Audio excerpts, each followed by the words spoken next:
out. If you have the flyer, circulate it. I'm gonna drop the actual link into our Facebook feed and also our different social media push areas. So vaccine talk,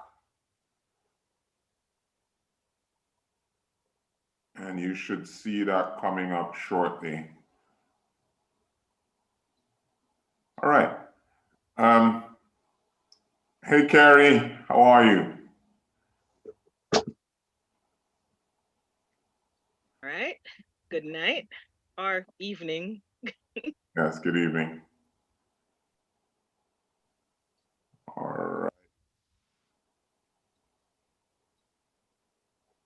So, Brother Ricky, do you want to kick us off in prayer, and then we will start the discussion, and then Dr. Webley will take us on a journey through microbiology, and then we'll start having an open exchange of ideas. Rules of conduct. We're expecting that anyone that's not on the floor will keep their mics muted. If you have a burning question, you simply drop in a comment, and we'll try to answer it within the sequence that it occurs if we have the resources available to provide such a response. If not, we'll definitely take your contact details and provide research-based, evidence-based responses. Dr. Ricky, get us on the way with God. Sure. Heavenly Father, thank you so much for the opportunity to talk about the things that are going on in this world, as well as the biology that you put together through your creation.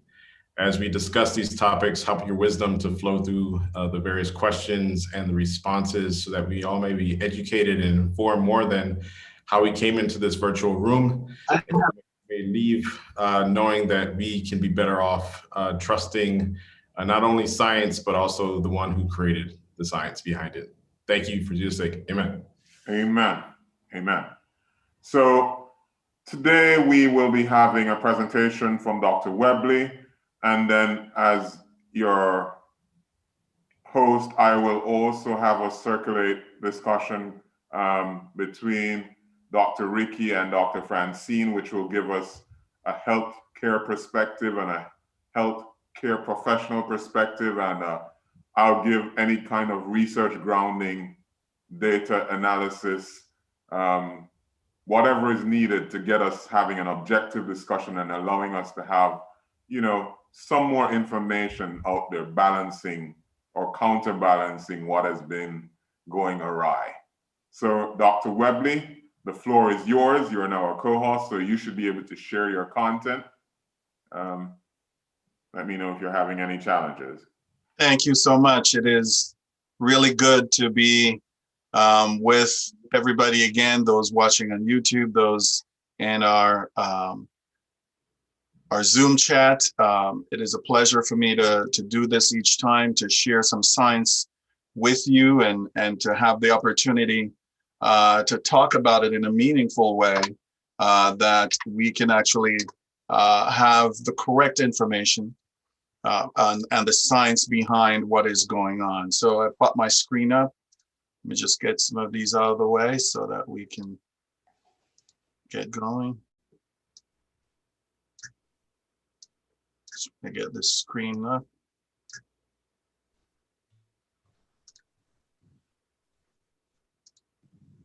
Okay, so you should be seeing that. Let me get this control out of the way. So what we're discussing this evening is basically COVID-19, a little bit of the biology behind the vaccine and where we are today. I just wanted to give a disclosure up front that I have no financial or intellectual property interests here. My goal is really just to share.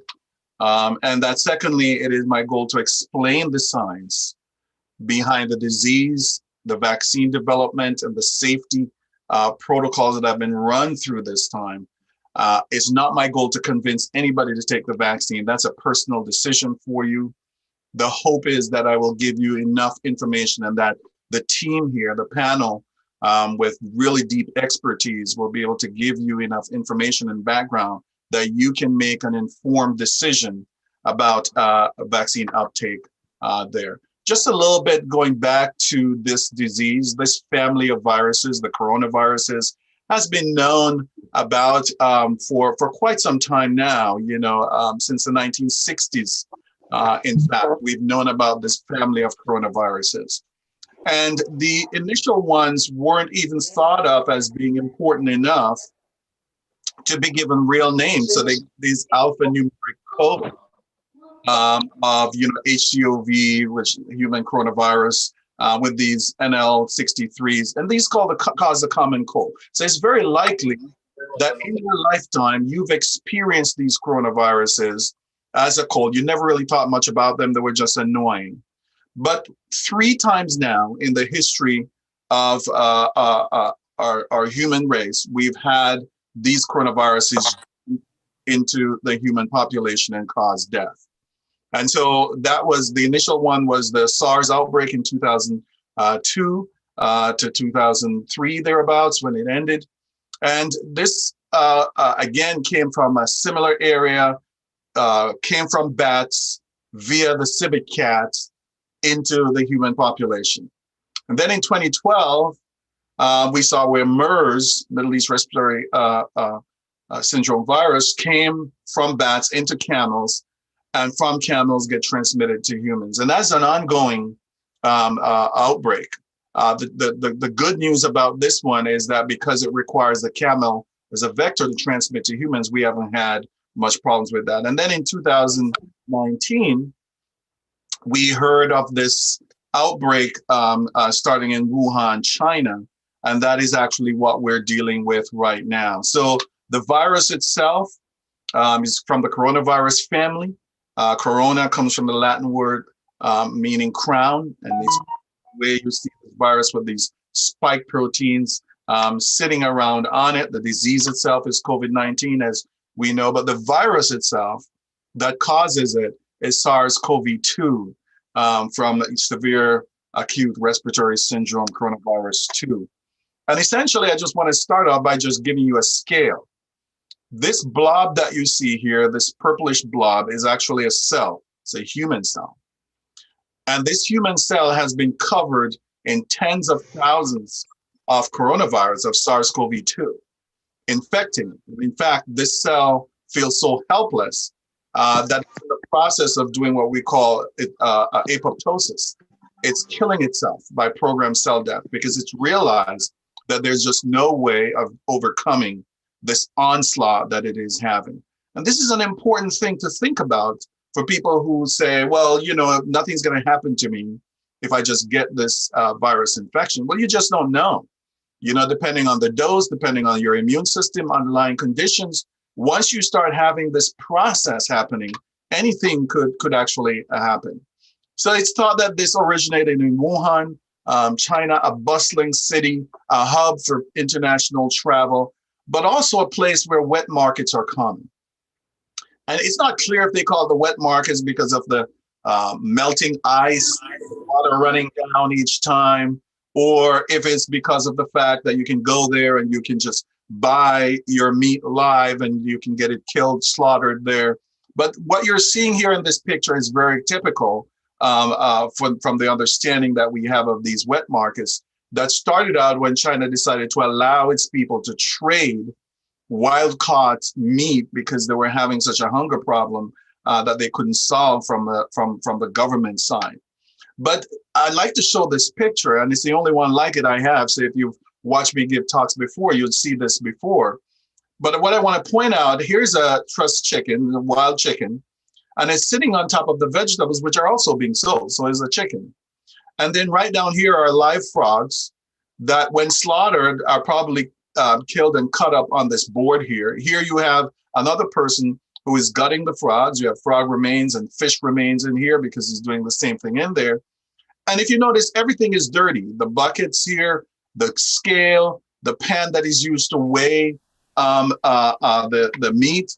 So it is no surprise that you have these types of outbreaks of various types of viruses that we call zoonotic outbreaks. diseases that come from animals into the human population. Now, SARS-CoV-2 or COVID-19 is primarily a lung disease. It infects the respiratory tract. And the alveoli are these little sacs that you see here. And this is where we exchange oxygen in the lungs. When you're breathing, when you take a breath right now, that air rushes down through the trachea and goes right down the bronchioles into the alveoli. And this is where you have exchange taking place. So the red blood cells can pick up that oxygen, take it around your body so that we can move and have activity. What happens when you get any sort of pneumonia is that these sacs become filled with fluid, and the oxygen can't diffuse through that fluid. And as a result of that, you have difficulty breathing. And that typically is what sends people on a respirator. Now, typically when people have pneumonia caused by something like Streptococcus pneumonia, one of these other organisms, typically have a single lobe of the lung, a single lung being affected.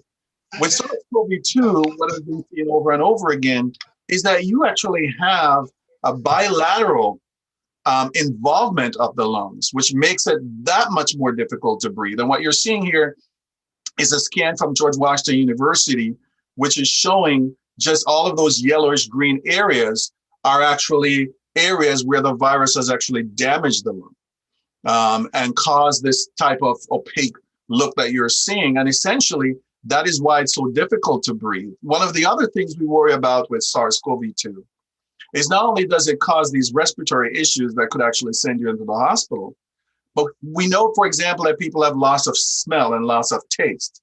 And they're still trying to figure that out. But what you're seeing here is a high definition image, and all this red that you're seeing are viral particles inside of cells. And look at where this is. This is in the olfactory mucosa, which is sitting just at the base of the brain.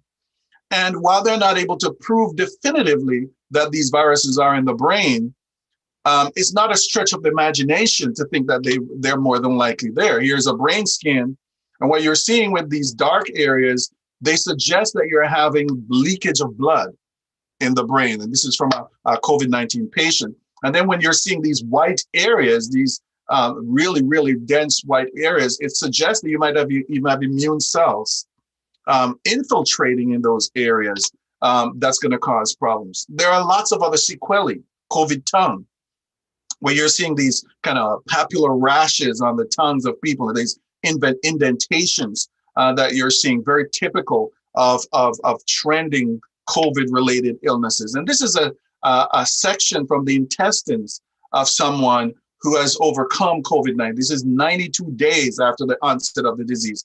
And the viruses, these green areas that you're seeing, are viruses. They're still there in the intestines of this individual. So these are symptoms of what we call long COVID, where you're having symptoms greater than 3 weeks after the illness is supposed to end. You're still having these symptoms, and tons of people are having these, everything from difficulty breathing to still loss of taste and smell to having fatigue. Lots and lots of people. The larger the circle, the more people are having muscle aches, headache, people complaining that they're having foggy brain. So what I like to say to people is that we think that there are only two categories of people who have issues with COVID: those who get it and die, and those who survive. But among those who survive, you have almost 1/3 of people who report having these long-term ongoing symptoms in varying degrees, as you can see here. So this is a serious disease that we really have to take seriously. This is not the common cold. It is not the flu. And to date, this virus has infected over 105 million people worldwide. It has killed over 2.3 million people worldwide. And so this is something that we have to take into consideration. Lucky for the islands of Bermuda, you've had a very low death rate. You literally have controlled this virus on the island. But what I want to point out is that this virus, the longer it sits around, the more people it infects, the more ability it has to create mutations. What you're seeing here is a spike protein. This is what makes the virus looks like a crown. And this protein is important to the virus because this is actually what it uses to bind to the cells in our bodies to get in. This is the key that it uses to unlock our cells so it can enter the cells of our body. Where you see the purple balls there, that's actually literally the binding spot. We call it the receptor binding domain that it uses to bind. And what you see, the black dots that you're seeing on here are mutations, and this represent this British strain of the virus. And what I want to point out to you, I want you to keep an eye on this graph here. And I want to show you from November until the end of December. Look at how this strain just took over the entire UK. It took a month for this new strain to overcome, way more contagious, up to 60-something% more contagious. So for an island like Bermuda and some of the other small islands, it wouldn't take much time to literally overrun the island if people ease up on the types of social distancing and mask wearing and other things that your public health people are telling you. So we like to think about these viruses as being 2D, but they really are 3D, right? Their membranes are constantly moving. And so the spike protein is not just sitting there, it's moving constantly. Moreover, the spike protein is actually 3 proteins together, right? That the virus uses to attach. And so it opens and closes and all of that. I'm giving you a little bit of biology just for context. And I know you can learn this stuff. And so essentially what happens is that you have the virus, it has the spike protein, and these are the ACE2 receptor that it binds to on the human cell. And essentially, let me just give you a little bit of an animation of how this is believed to happen. Due to its unique features, the novel coronavirus is particularly good at infecting new cells, both in the upper respiratory tract as well as deeper down in the lungs. Here's a look at how the process takes place. The microscopic virus enters through the nose or mouth, where it begins its infection of our airways. The outer spike protein of the coronavirus latches onto specific receptors on the surface of cells in our respiratory tract. In the case of COVID-19, the virus latches on to the ACE2 receptor. This binding triggers the process by which the virus fuses into human cells. The viral envelope merges with the oily membrane of our own cells, allowing the virus to release its genetic material into the inside of the healthy cell. The genetic blueprint of the virus is RNA instead of DNA, which acts as a molecular message, instructing our host cell machinery to read the template and translate it into proteins that make up new virus particles. The hijacking persists as the human host cell continues to generate more copies of the virus, assemble these copies into viable particles, and traffic them to the outer edges of the cell for release. Each infected cell may produce and release millions of copies of the virus, which can then go on to infect other neighboring cells, as well as neighboring people when they are expelled from the airways in droplets via coughing and sneezing. So that's kind of what happens, right? This is how the virus replicates and gets transmitted. Now, the World Health Organization has this statement that I really like and totally agree with. And it says, in essence, that the 2 public health measures or interventions greatest impact on the world's population are clean water and vaccines. Vaccines are important. The question is, why do we need vaccines? What are they? How do they work? Why is it that our bodies can't just protect us like that? Well, it turns out that our immune system has 2 arms. We have the first responder arm and kind of the delayed responder arm. The first responder arm is what we call the innate immune response. But the part that actually make vaccines work, the part that has the memory that protects us from future attack, is actually the adaptive immune response. And that takes time. So what you're seeing here in this graph is over time, and the peak of it is at 14 days, right? When you encounter a bug for the first time, your body takes time before this adaptive arm responds and make these proteins that we call antibodies. These are Y-shaped proteins, very specific for specific pathogens that it is able to infect, that it's able to attack and get rid of. And so essentially what you're seeing here is in the initial stages, our immune cells divide pretty much like once a day. And they're not going to go much faster because they have to obey specific biological checkpoints that they go through. And so essentially what you have is that after that initial phase of attack, if you ever get the pathogen in or you give a second dose of the vaccine, what took 14 days now take a day and a half to 2 days. In other words, you've primed the system. And in priming the system, you make it ready for the pathogen. In other words, if you have something that is as deadly as COVID-19, and it's going to cause a big problem for you, 14 days is way too long to wait, or 10 days is way too long to wait. You need something that's going to go off right away and protect you, and that's what a vaccine does. So essentially, it doesn't matter if you've eaten well and you have a robust immune system, or if you're a person who has a regular immune system that's throttling along.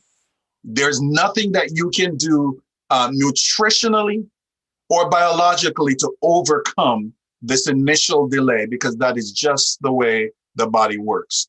And so that's why we have childhood vaccines, because that now helps to make sure that the child is protected. That's why you get some vaccines even before the child leaves the hospital, because these are dangerous diseases that can infect you. So in other words, you need this boost initially before you can actually tackle head on. And do vaccines work? Absolutely, they do. For all the diseases that we've had, including these examples here, from pertussis to measles, when the vaccine came around, the number of cases dropped dramatically. And what we really love where vaccines are concerned is to have what is called herd immunity. What does that mean? It means that if you have only a few people that are vaccinated, these stick figures in blue, those are the vaccinated in the environment, and all of the gray people are susceptible.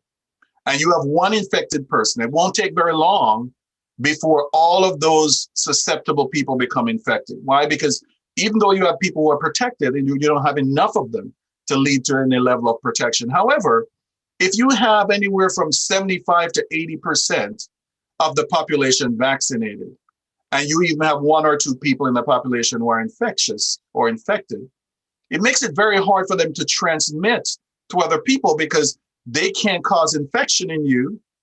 The number of viral particles, for example, that you have are very low, so you can't transmit it to the susceptible people. That is herd immunity. For SARS-CoV-2 or COVID-19, it is estimated that having levels of immunity in the population going up to maybe about 80%, 85% might be that magic mark for herd immunity.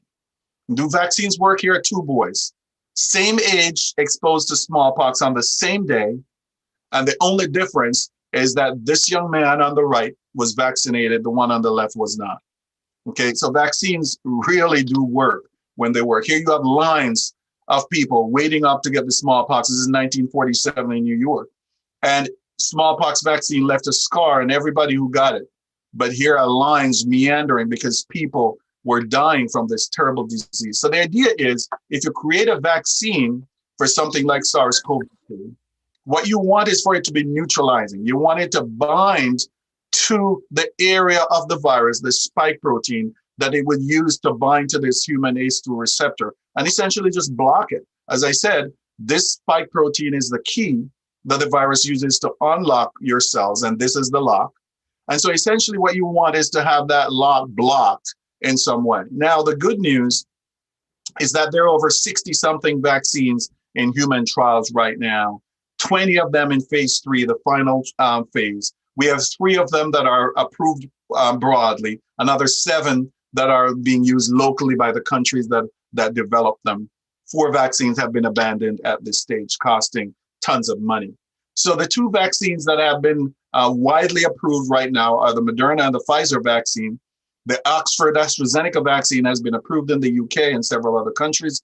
And then the Johnson & Johnson vaccine looks like it's right at the stage where they're looking for emergency use authorization. The Gamaleya vaccine has been licensed and is being used in Russia. They developed it, and they have been marketing it to other areas. And this is the Chinese vaccine that they're doing the same with.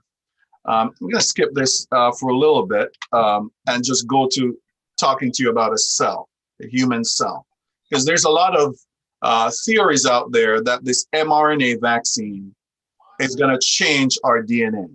So this is tackling one of the myths out there. So let's talk about that. Let's talk about where your DNA is. This is a cartoon of a cell. This purple thing here is the nucleus of the cell, and that is where your DNA lives. Okay. The cell thinks that your DNA is so important that it never allows it to get out of the nucleus, right? Your genomic DNA sits in this nucleus in the form of chromosomes all the time. Here, these circular structures represent your ribosomes, and that is where proteins are made. Okay, so you have in here the instruction to make the protein making factories out here. So what the cell does is that the cell makes a copy of the gene that codes for the protein that it wants to make. And the way I like to describe this is, let's say that you need a really rare recipe to make a cake for somebody special in your life's birthday. And this cake, what the recipe for this cake was developed by a woman in the 1800s down south in the United States. And so this book was published of all the recipes that she made. But the copies of the book are very rare, and your library has a single copy. So it doesn't put it in general circulation, it's actually on reserve. So in order for you to get the recipe for the cake, you have to go to the library. You can't take the book out. So you have to photocopy the pages of the book. And then you take that out with you and you go to your kitchen where you have the recipes and you can make the cake. It's a kind of a similar thing here, that this nucleus would be the library that has that book, which would be the DNA. And inside of it, you have that gene that codes for that protein, which would be that recipe. You don't need the entire book, because you're not making all the recipes in there. There are recipes in there for soup and other stuff. All you want is that cake. So that's one gene. So in the case of our bodies, what it does is that it makes what is called a messenger RNA. Your messenger RNA is that photocopy of the instructions that come out now. It's read by the ribosomes the same way you read it off and put the ingredients together and you make the protein. So here's the dogma, central dogma of biology, that you go from DNA to RNA to protein. Proteins are the workhorses of the body, whether it's signaling, digestion, you name it. The proteins that make their muscle cells, all of those are proteins. The proteins are the workhorses. The DNA is just where all of those are captured and stored. So you do what is called transcription, which is copying, and translation, which means you interpret what that message is saying, and you make the product from it. So here's a little animation that actually shows you that I just told you. When the RNA copy is complete, it sneaks out into the outer part of the cell. Then all the components of a molecular factory called a ribosome lock together around the RNA. It translates the genetic information in the RNA into a string of amino acids that will become a protein. Special transfer molecules, the green triangles, bring each amino acid to the ribosome. Inside the ribosome, the RNA is pulled through like a tape.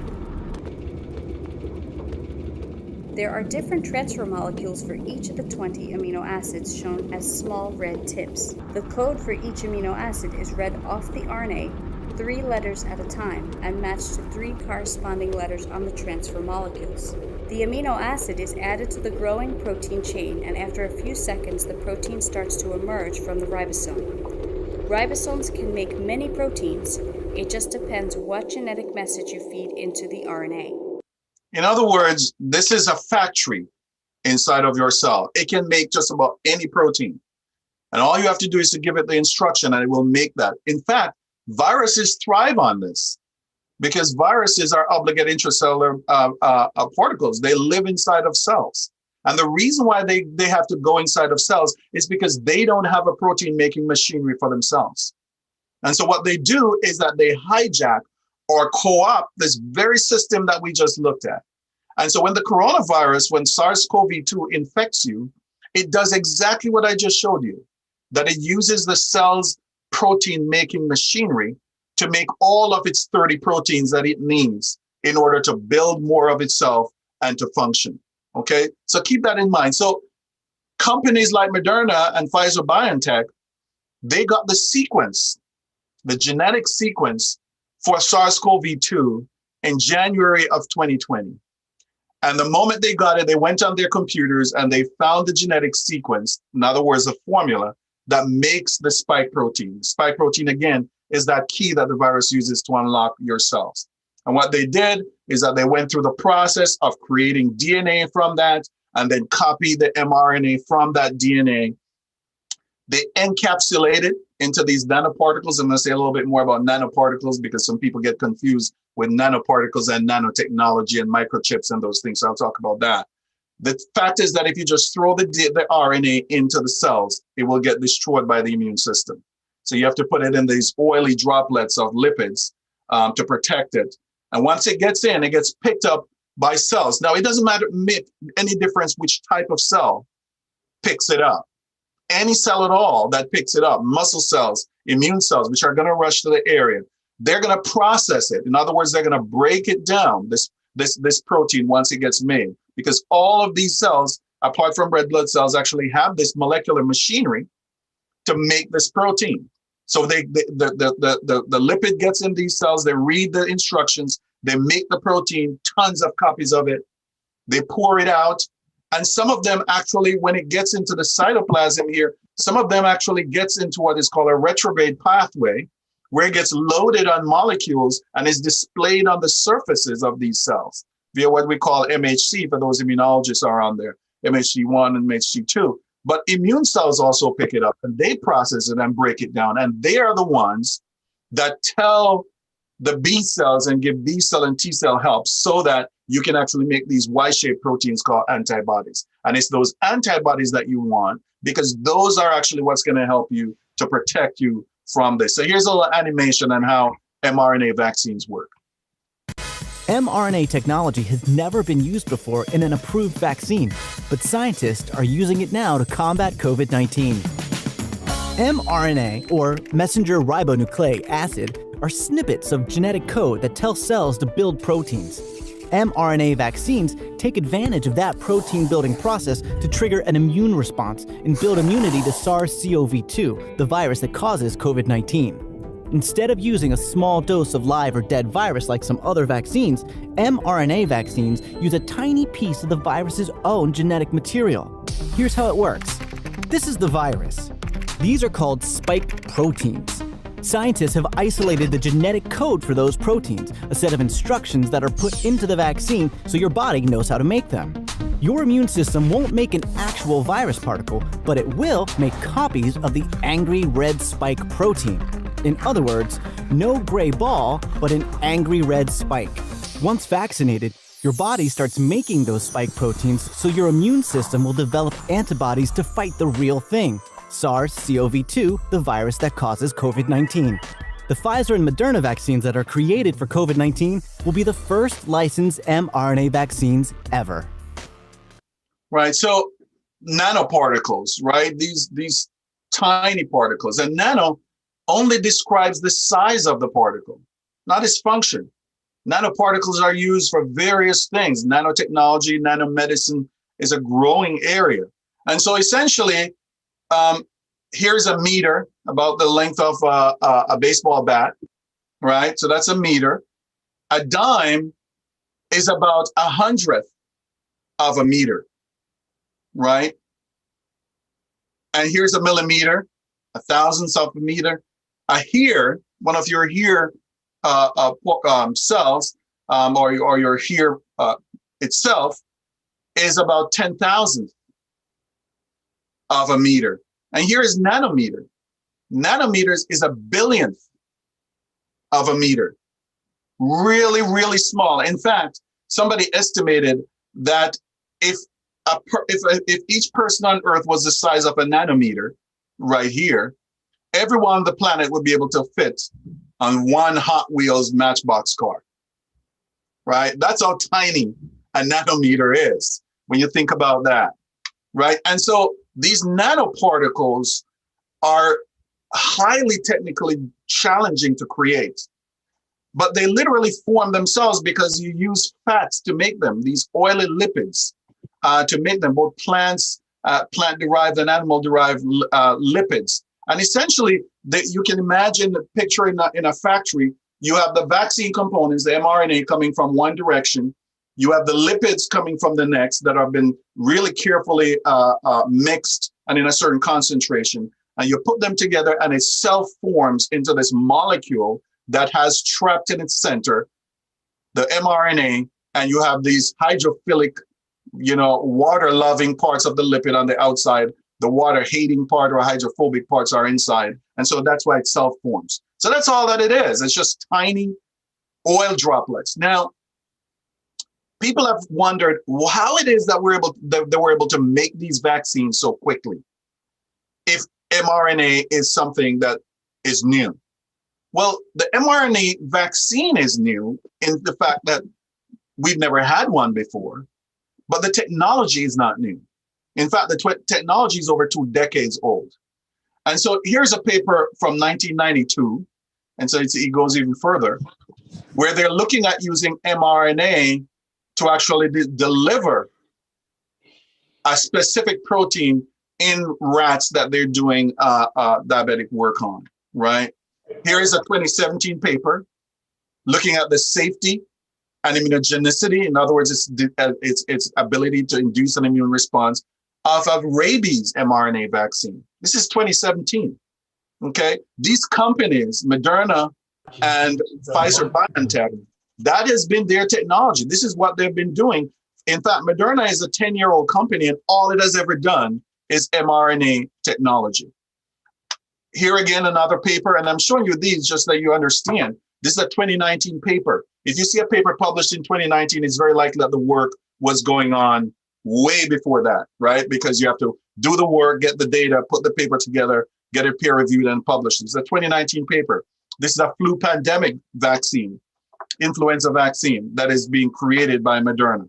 Moderna has been creating vaccines for Zika virus. And some of these have gone through phase 1 clinical trial, right? Here's the phase 1 data for a cytomegalovirus vaccine that Moderna has been creating. And this is now continuing, right? So people say, oh, this is a very new technology. But here's a paper from Nature Reviews, Drug Discovery. It's a 2018 paper saying mRNA vaccines is a new era in vaccinology.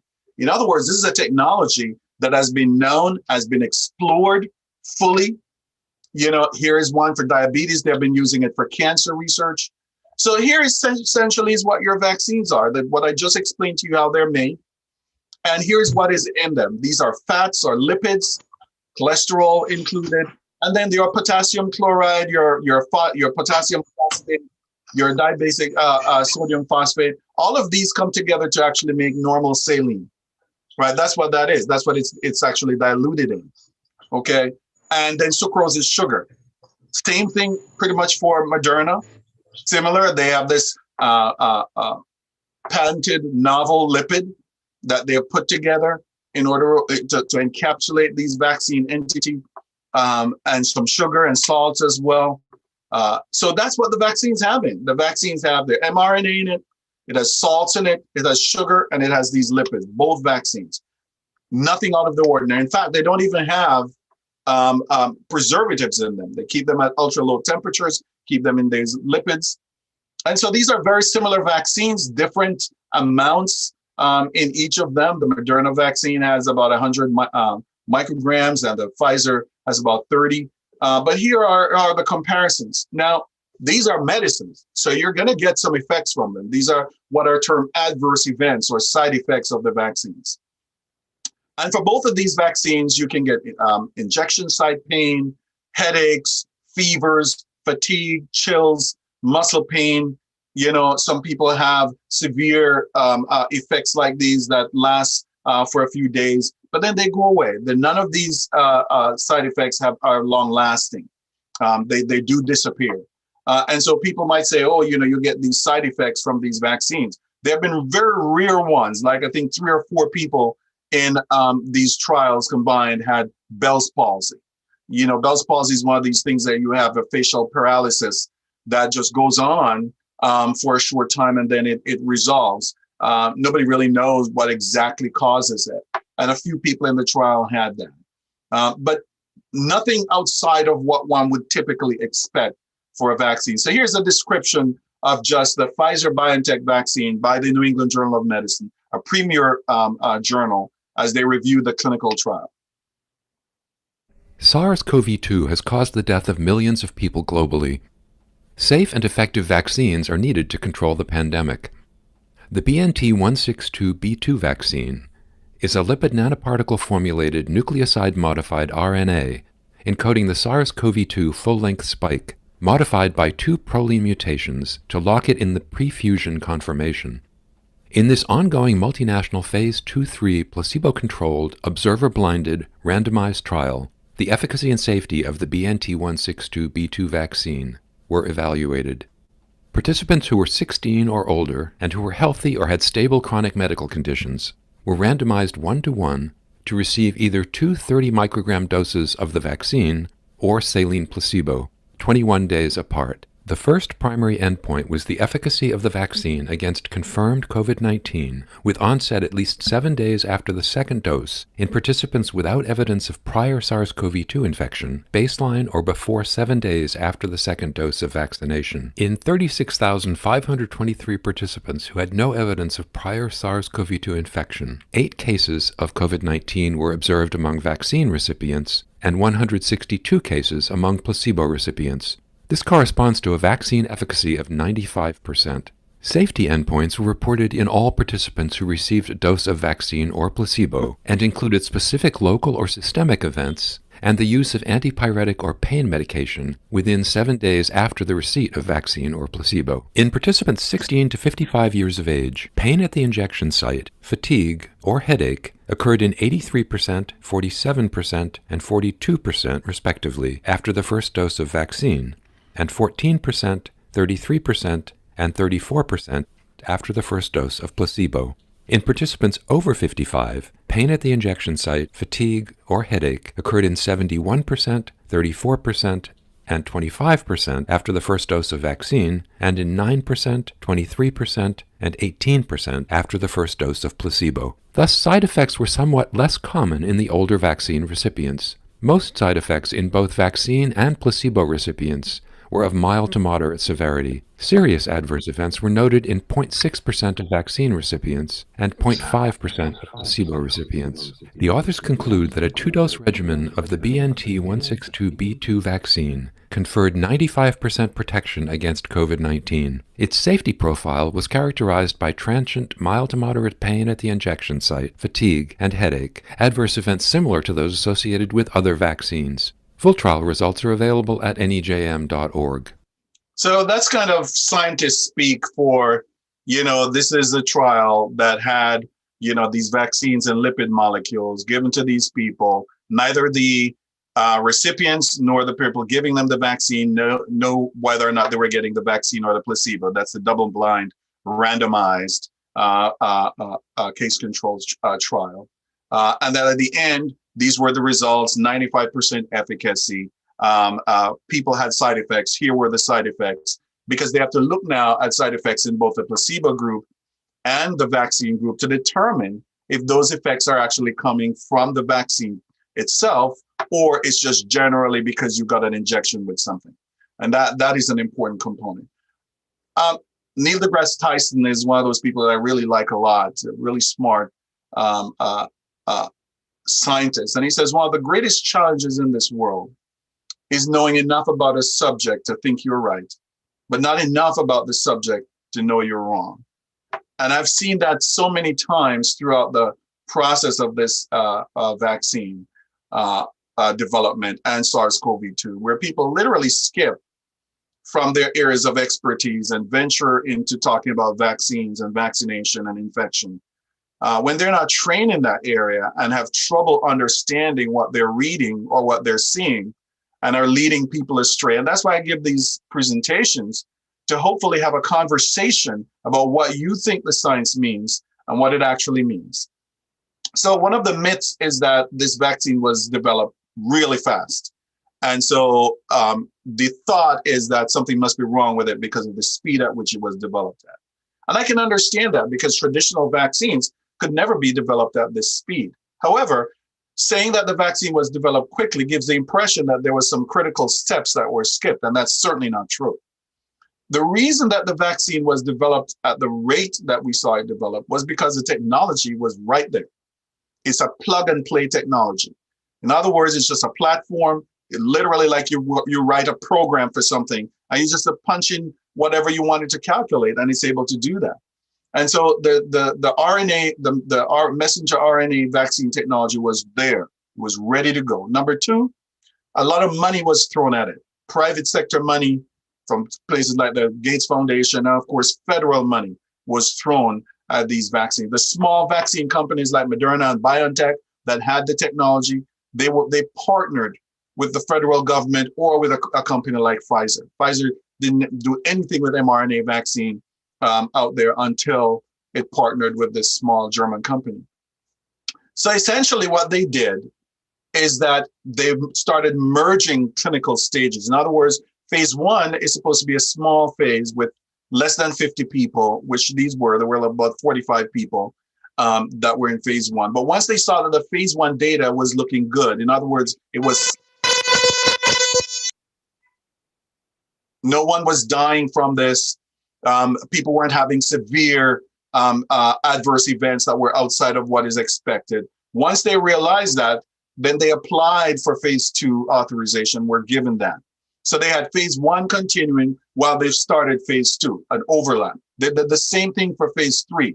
Phase 2, you're still evaluating safety, but you're also evaluating efficacy. In other words, they were able to add more people to it. And then phase 3, once phase 2 looks good, they started phase 3. And when they started phase 3, they also did something that vaccine companies have never done before. They started manufacturing. No vaccine company would do that on their own, because if you start manufacturing something that fails in phase 3 trial, which you've seen, I showed you that 4 vaccines failed and some of them failed in phase 3. That's billions of dollars that you're losing. However, because it's being bankrolled by the federal government, you're not worried about losing that money. If it didn't work out, they would just throw those away, right? That helped. The other thing that helped is that you have a raging pandemic. Most things that you're making vaccines against, you don't have so many cases in the community. But because you have so much transmission, the people who got the vaccine, you were quickly able to see how the vaccine was working because they got infected. Right? As a result of that, that was able to give you data way more quickly than you would have. And then a lot of what happened was that the red tape in the federal approval process were broken down. In other words, what happened is like you having an emergency, you call the ambulance. You don't expect the ambulance to stop at every stop sign and stoplight. There's a process for that ambulance to go through those lights safely so you can get to the person who needs that emergency operation or need that emergency help. So that essentially is some of the reasons. Those are some of the reasons why they were able to go through this process of creating these mRNA vaccines quickly. It does not mean that these vaccines are not safe and that we don't know anything about the safety history of them. Another thing that people have said is that we don't know what's going to happen with this vaccine long-term. But vaccines are not medicines that have long-term effects. In fact, the FDA went back over the last 50 years and realized that most of the side effects from vaccines happen within 2 months of you getting the vaccine. So nobody expects that later on you would have these effects. Why? Especially with an mRNA vaccine, because the mRNA is just coding for a protein that your body is making. And once it's coded for it, the mRNA gets destroyed. It's like that Mission Impossible movie where when you get the instructions, message self-destructs in 5 seconds. That's essentially what happens with mRNA. It doesn't sit around. Neither do proteins. So these spike proteins that are created, these are destroyed by your immune cells and other cells, broken down into tiny peptides and amino acids that made them. And that's actually what gets presented through the immune system for you to make a response to it. So I don't know exactly how long these last, but it can't be more than a few weeks, right, that they're sitting around in the body. So there are no long-term effects, so to speak, that are immediately seen by these. And I'll stop there so that the rest of the panel can come in and we can answer some of your questions. All right, thank you so much, Dr. Webley. Very informative. Microbiology is finally exciting again.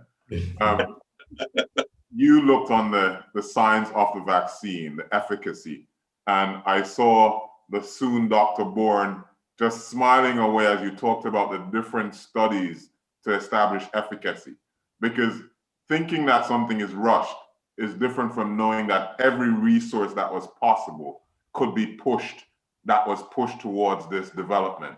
So we're happy to hear about this. Dr. Gale is going to look at some of the effects of not being careful, what is being seen in the community. And then Dr. Ricky is going to talk about how can we spread the word to change the narrative. I ended up doing both my tests. I got both my, not my tests, I did both my vaccines. And what saddened me was I couldn't see many people that looked like me. I saw hundreds of people that didn't look like me taking this thing seriously. And I have friends who have suffered. I have relatives, many who work in healthcare, and they have struggled, and they're not the same after. So I really would love for us to change the narrative from an informed position. This is not saying that anyone should or would or could. It's all your choice, but we want to give you the information that is necessary. Dr. Gale. Indeed. And, you know, it pained my heart in the early aspects of the pandemic when I saw that there were many videos on social media stating that this outbreak, this pandemic was fake news. And as we got further into the pandemic, the full understanding of the consequences of COVID-19 virus became known.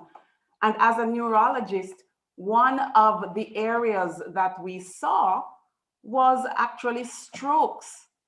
And not only in the typical age range, the 65 and older, but also in the young, the less than 60-year-olds.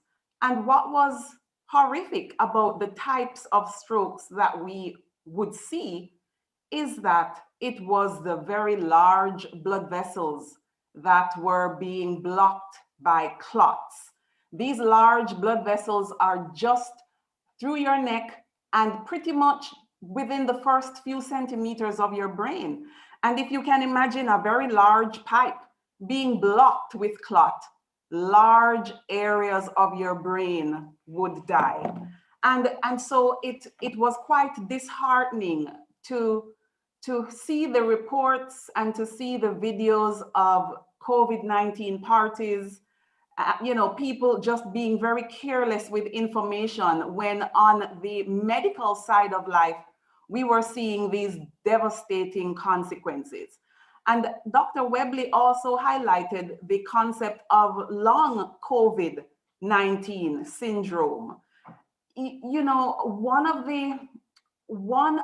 the concerns that we have is that even though the COVID-19 illness may last for a few weeks, a few days, the consequences of the inflammatory process and the destruction in your body, we're seeing that it's lasting for months. And one of the areas that is quite distressing is actually cognitive ability. Your ability to think, your ability to process, your ability to multitask, all of those areas are actually slowed.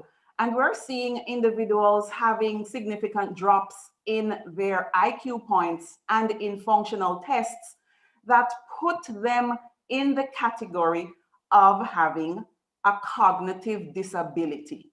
So it is not the common cold. These are major long-term consequences. Thank you, Dr. Gale. One of the more profound concepts that came from your discussion was understanding herd immunity, because we saw a lot of professionals coming out saying, oh, I even remember entertainers coming out, oh, let everyone go into the streets, we'll have herd immunity. Not understanding that that happens when many people, or most people, are actually immune. What this does, it protects those that may not be able to take it because they have a suppressed immune system, or they have allergic or other such complications. So it's our responsibility to protect those that don't even have the option of taking the vaccine, just because they have other stuff happening with them, health-wise, that we need to protect everyone else so they are shielded. So I'm grateful that you made that very clear. And Dr. Ricky, what do we need to change about the narrative? You know, it's funny. So I'm sitting here listening to a presentation and realizing how effective it is when you have a kind of a focused message, right? So I remember sitting down in some of my biology classes and listening to the information and understanding it at the time. But right now we have so many different messages from so many different places. It's kind of information overload. And so what we heard tonight was a real explanation from a science perspective from a scientist who is giving us information in ways that builds from the science of it all the way to the practical application of, you know, where the information and where the vaccine ended up. I would say part of it is we are doing a little too much public health. Too many public health people are probably talking. And I hate to say that because I am part of that realm, but we're not getting some of the science broken down in ways that only scientists can break it down. People just talk about mRNA without breaking down what mRNA is, right? And so we need more people who can dig deeper, who understand it so well that they can speak in layman's language about stuff that's very complicated. So right now, what we're having is a real confusing environment of so many messages about so many things, and people are just they're relying on themselves at the end of the day because they don't know which messages to trust. Yeah, and that right there is the truth. Too many people are talking, too many voices, and a lot of people have no true understanding.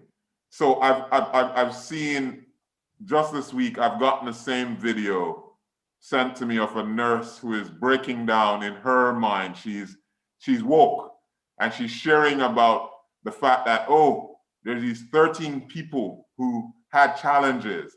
And of the 13, oh yeah, half of them had chronic life diseases, but yeah, this vaccine is dangerous. And I'm thinking, does she understand? If you did a thought analysis, for example, if you look at, let's say, what do we want to touch? Polio, smallpox. You have 100 million people.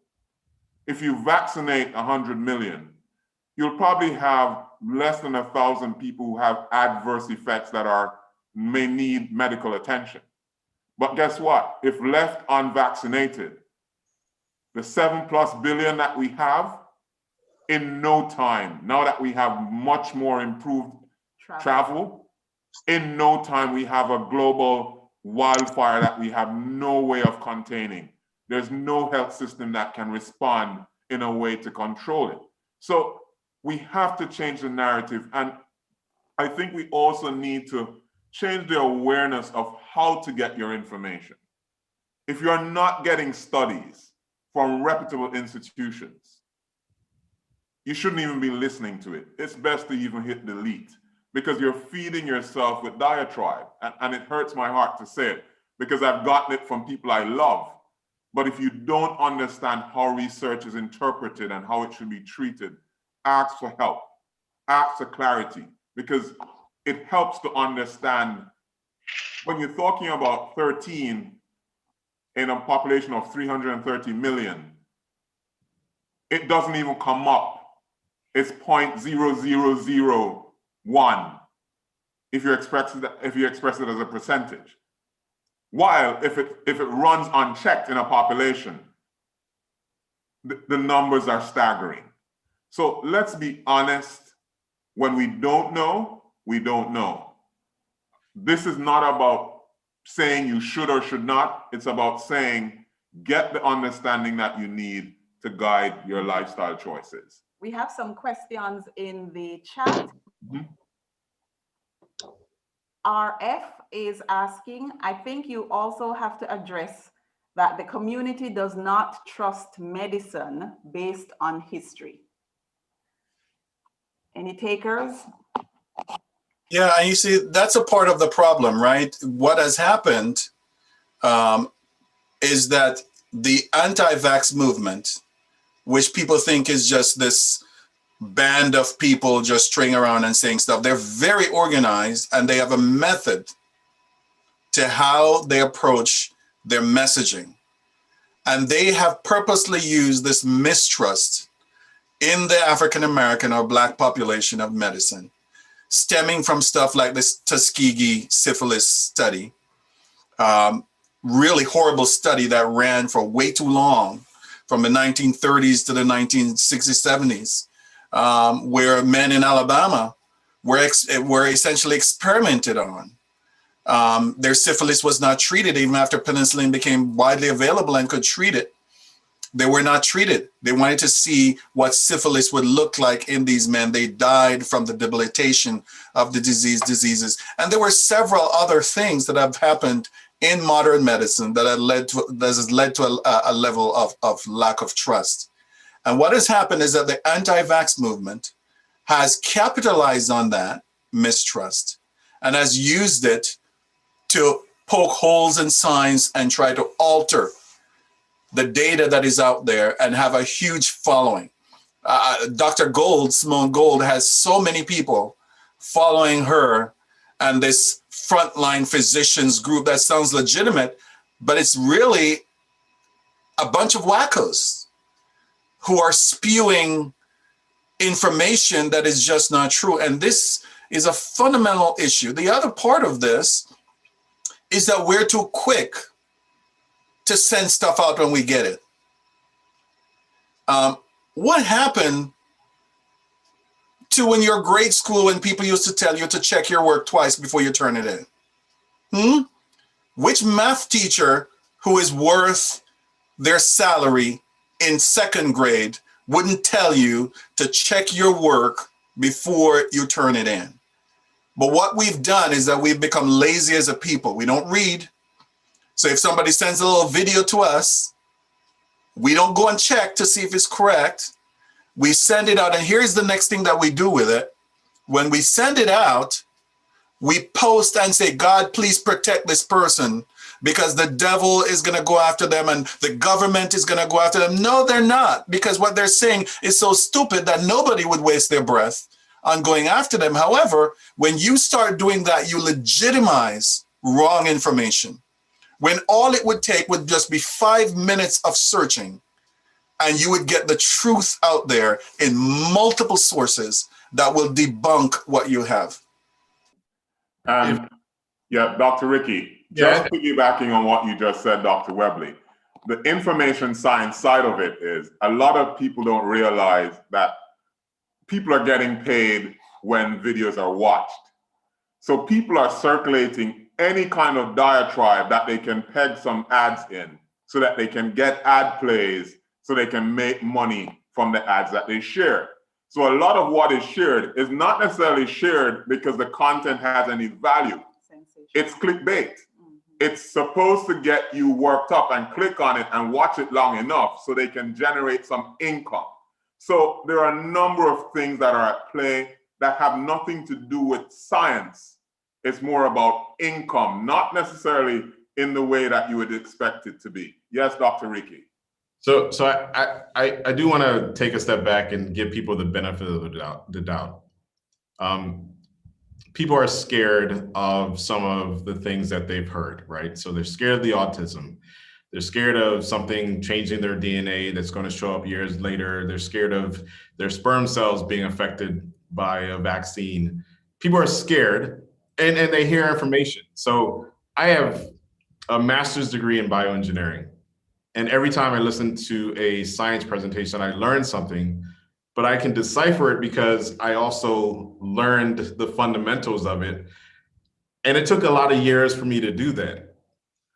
For the person in the community who's just trying to get by, to expect people to decipher lots of information and determine what's right and what's wrong beyond just their fears, maybe is a little unfair, right? So how do we take that step back and get people to understand the truth?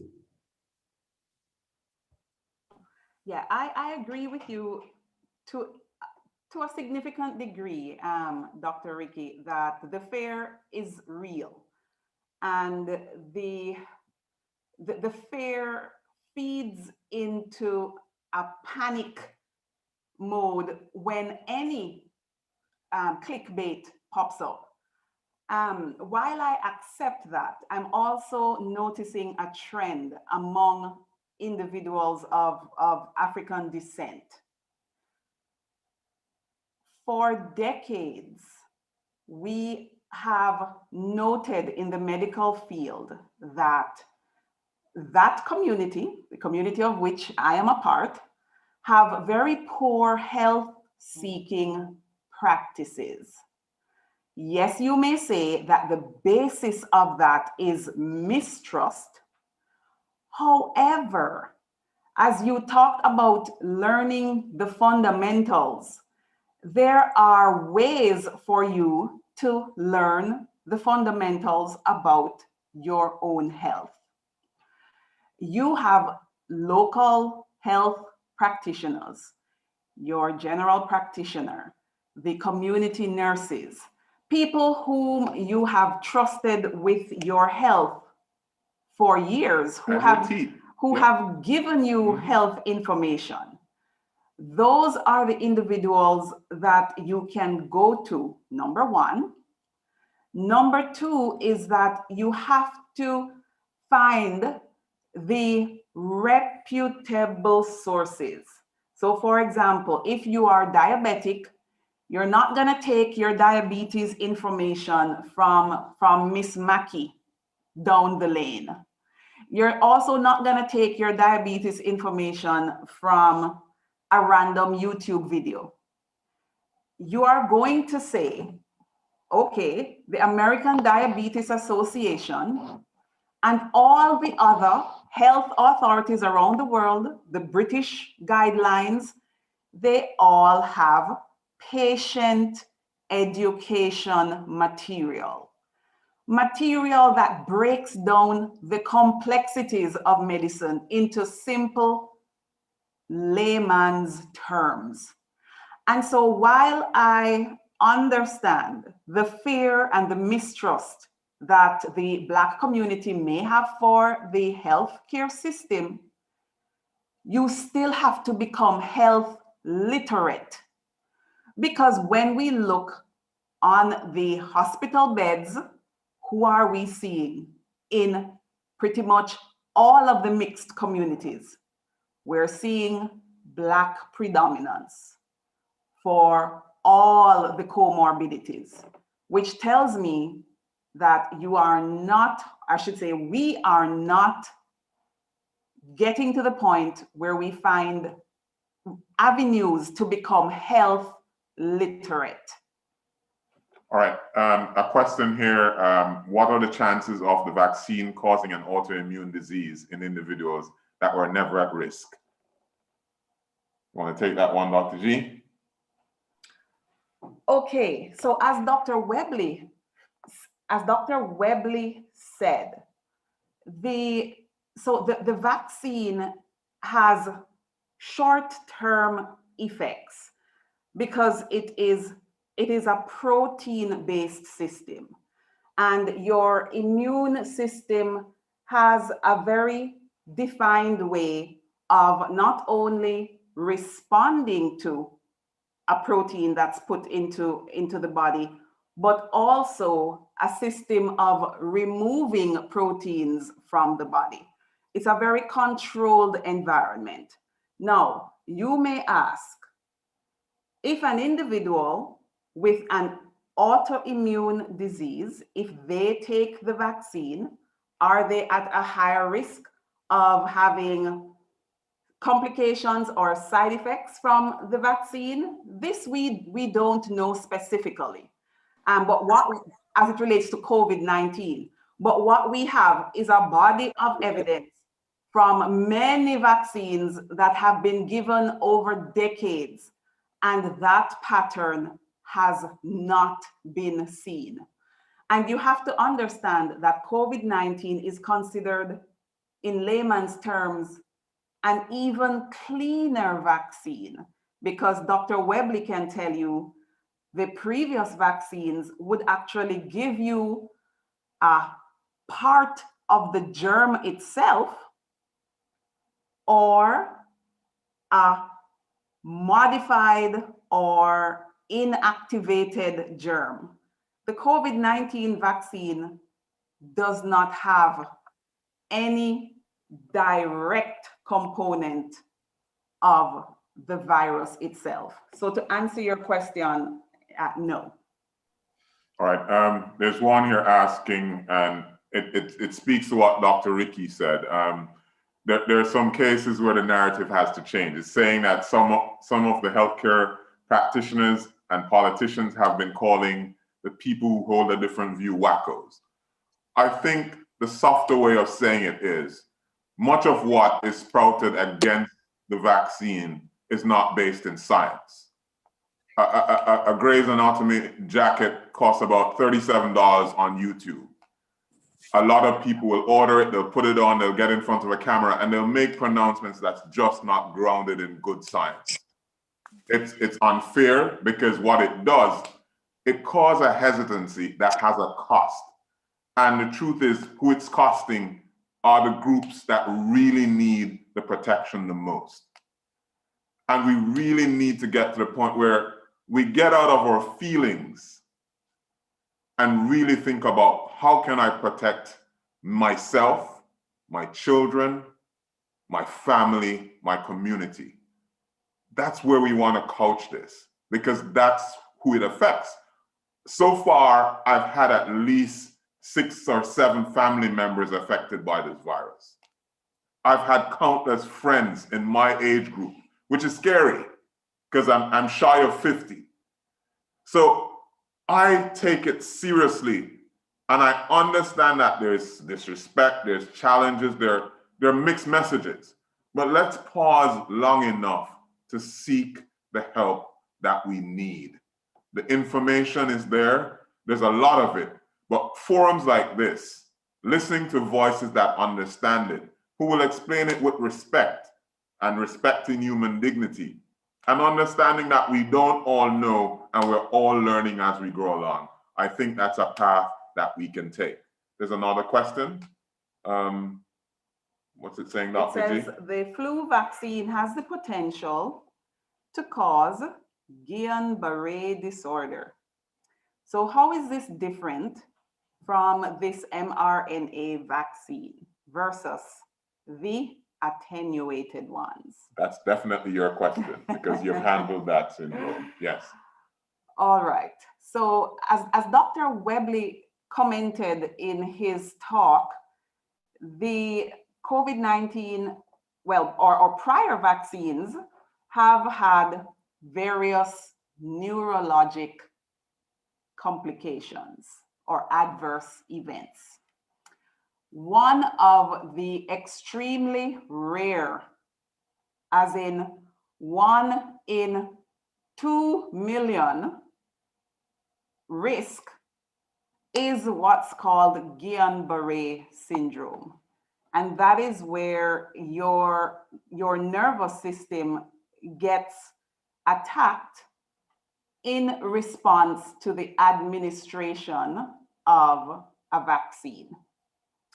Now, Guillain-Barré syndrome actually can happen as a direct consequence of many viruses.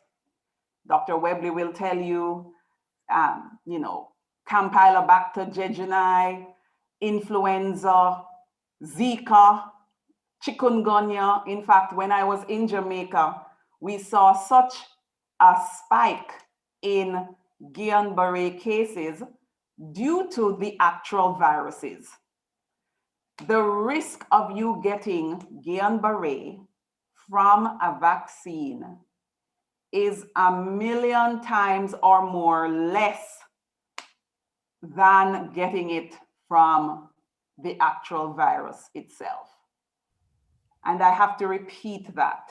The risk of you getting Guillain-Barré syndrome from a vaccine is over 1,000,000 times less than getting Guillain-Barré syndrome from the virus itself.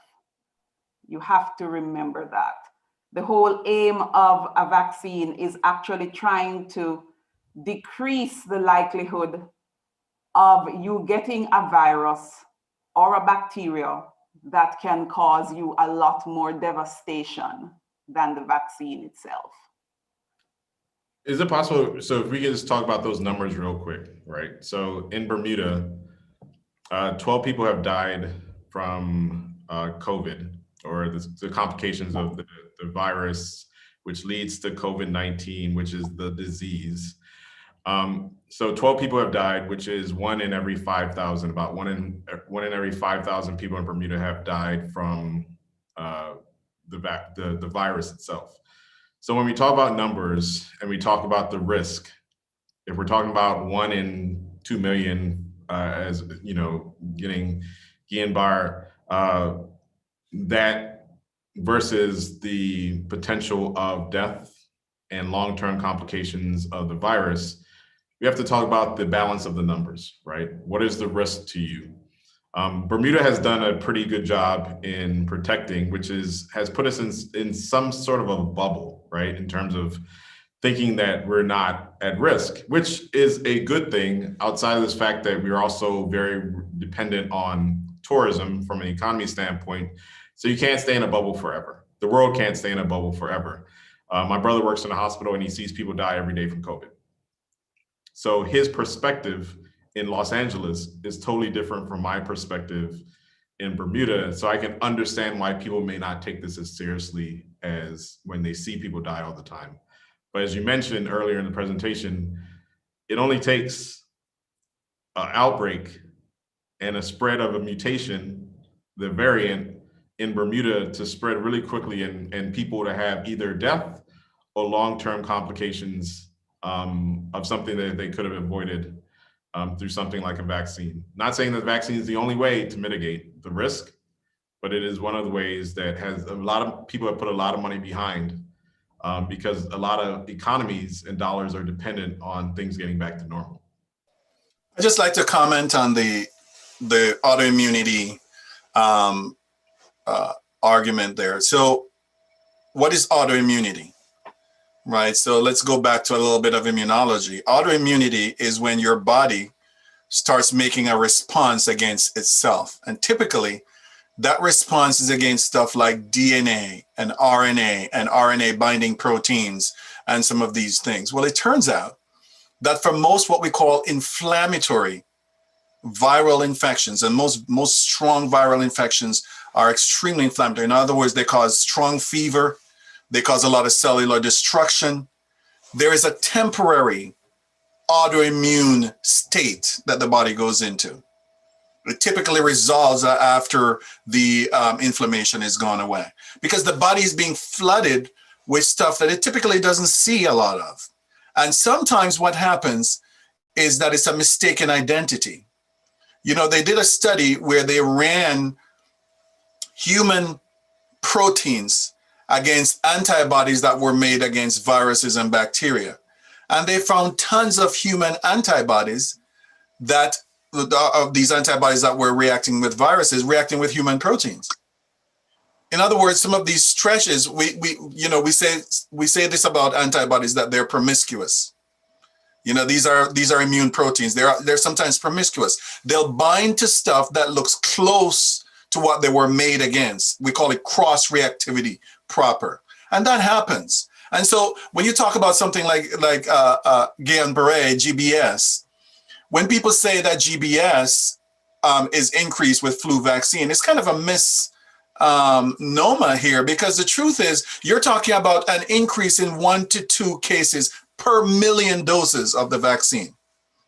Right, GBS is something that you have happen kind of randomly, with other infections, and so with the flu infection itself, you know, with Campylobacter, as was indicated initially, these are really inflammatory pathogens. So you should feel pretty confident that the level of inflammation that is generated by the mRNA vaccine, because remember, the immune system is not going after the mRNA. It's going after the mRNA product. It's going after the protein that is produced. That's why the mRNA is protected in this oily or lipid nanoparticle, so that you don't have the immune system going after it. And moreover, it comes in without any RNA binding proteins. There are no proteins, no polymerases associated with it, which significantly lowers the probability that one would have autoimmunity. It is a fact that this was a concern when they started developing mRNA vaccine technology. They wondered if it would increase autoimmunity, but that hasn't proven to be the case, as they've figured out how to methylate these uridine nucleic acids and protect the mRNA and all of that, so that you won't have that. So it's a legitimate question. However, a lot of the autoimmune immunity to vaccines have been overblown. There's another question that says, a colleague came to me touting the work of Dr. Gold and America's frontline doctors, and strongly advising about people taking the vaccine, especially Black people. Clearly, these people are highly educated. I'm trying to understand the motivation for these physicians to spew misinformation. Can you help me understand? You know, you just have to go and do a little bit of search on Dr. Gold. Do you know that she was one of the people in the riot against the Capitol? Right? This is the mindset of people like Dr. Gold. They believe that what they say should be picked up by everybody. Dr. Gold has pushed hydrochloroquine as a treatment for COVID-19. And as a result of that, she doesn't believe that anybody should push vaccine, because she's saying, here's a cheap drug that we've used for a long time against rheumatoid arthritis and all of these things. We should just use it to treat everybody against COVID-19. In other words, she's pushed this Trumpism of hydrochloroquine without any studies validating this. They have done the clinical trials, and the clinical trials have shown that hydrochloroquine has no positive effect in mitigating the symptoms of COVID-19.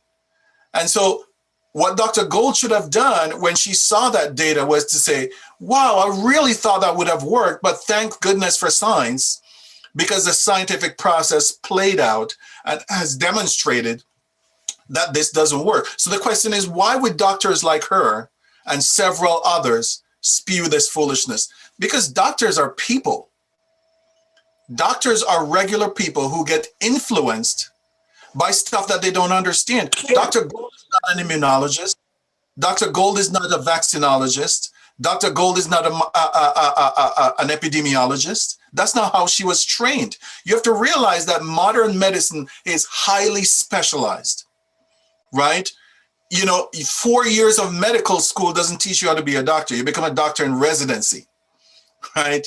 And residency is hyper specialized, right? Where you're trained specifically to see something over and over and over again until you become really good at identifying and treating it. So all medical doctors do some immunology and some microbiology in medical school within those 4 years.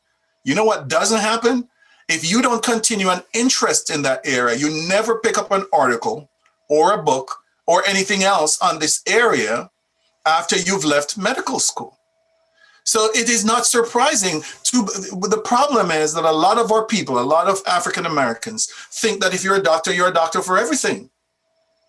But would you really want to go and have a gynecologist do heart surgery on you? And would you really want to have a general practitioner be your neurosurgeon?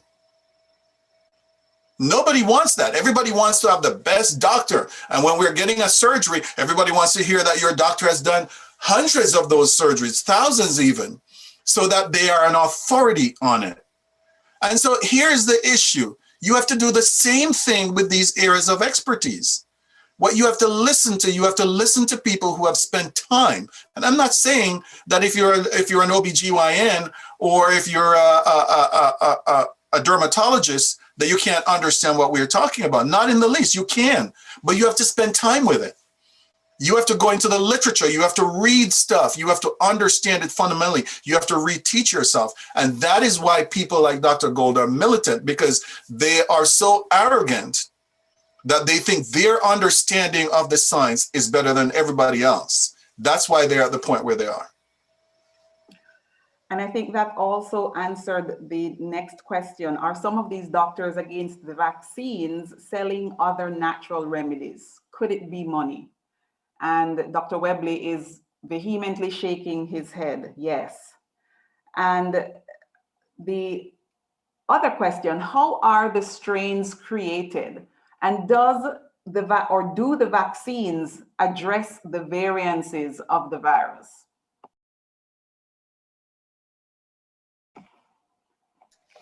Yeah, so the strains are created because every time the virus makes a copy of itself, in other words, every time it makes progeny, when the virus gets inside of you, its only goal is to make babies, right? It wants to make daughters of itself. It wants to prolong its progeny. That's what they're programmed to do. And so within 7 to 72 hours, one viral particle can turn into tens to hundreds of thousands. Right, that's what they do. But when it does that, because it does that at such high speed, it makes mistakes. The viral polymerase that adds these nucleotides makes errors. Now, the good thing with COVID-19 is that it has what we call a proofreading system. SARS-CoV-2, it has a proofreading system. This is very different from other RNA viruses like HIV and even influenza. They don't have a proofreading system, so they make way more mistakes. The proofreading system, like spell check, when you're working in Word, and you have your spell check on, it corrects your mistakes. But you know, as well as I do, that sometimes your spell check miss things because it doesn't know the word, right? And that sometimes happens with the virus, that it makes these mistakes. Now, sometimes when these mistakes are made, the mistake is detrimental to the virus. It makes the virus weaker. You never hear about those because they die out of the population.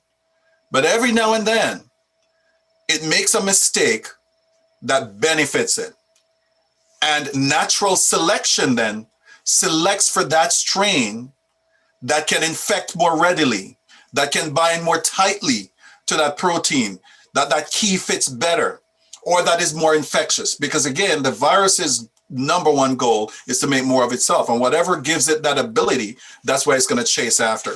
So what we're seeing now is that you're having these strains, and the original SARS-CoV-2 strain, these vaccines that are made have this 95% efficacy against that. However, for some of these other strains, the efficacy might be 80-something%, or 70-something%, or 60-something%. However, these vaccines still work, all of them do, against these variants of the virus, from the South African strain to the B.1.1.7 British strain that I told you about. The vaccines still work. And here's why. Because the vaccines have targeted that protein in the receptor binding domain of it. And if the virus mutates that area too much, then the virus itself won't be able to bind and get in. So it can't change that receptor binding domain too much. And that's what we're benefiting from right now. However, viruses are clever in the way they do this. And because they're having so much chance to run rogue in countries like the United States, where we just didn't get a good handle on it, and in the UK, where it was botched over and over again, the more it replicates is the more opportunity it has to fine-tune that binding domain. And it might actually reach to the place where it does that enough times so that the current antibodies that are made against the vaccine might not bind tightly enough to give you that protection. That's what we're afraid of, and that's why they're trying to vaccinate as many people as possible and slow down the spread, because the less spread, less opportunity for those mistakes to be made, less likely it is that these vaccines won't work. Here's the good news with that though. With the mRNA vaccine, again, it's a template. And all you have to do is to find the mRNA for this new strain, drop it in, make a vaccine against that, test it, and boost the people who have already gotten the initial vaccine, and you'll be protected against it at the same level. There's been all kinds of conversations about the transmissibility post-vaccination, right? So after you get vaccinated, whether you can transmit. And you did talk about some of the science around the immune system response. Once vaccinated, it responds faster. So therefore, there's probably less copies of the vaccine in your system. So when you cough or you speak, it's just a numbers game. Can you at least speak upon what we know so far about the vaccine and whether, when we talk about herd immunity or someone's ability to transmit it to their fellow man or woman, how that works or doesn't work at this point in time? Yeah, good question. So the data for the Moderna and Pfizer vaccines they haven't yet put out data that talks about transmissibility after being vaccinated.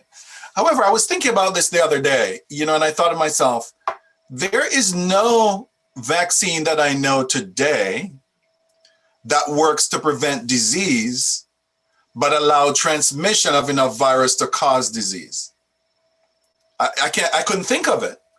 So while the data is not there to show that, we now see that the AstraZeneca vaccine, they're showing some data that suggests that is the case, that you won't be able to transmit the disease because the number of viral particles that they're getting from the nostrils of people post-vaccination is so low that the probability of you transmitting is also very low to non-existent. So we don't have the data on that for any of the vaccines to date, but more and more of these companies in their phase 3 trial are going back and swabbing patients to see that. They would have to do really directed trials to now figure out if those individuals can actually transmit if they have gotten the vaccine. And that data is not out there yet.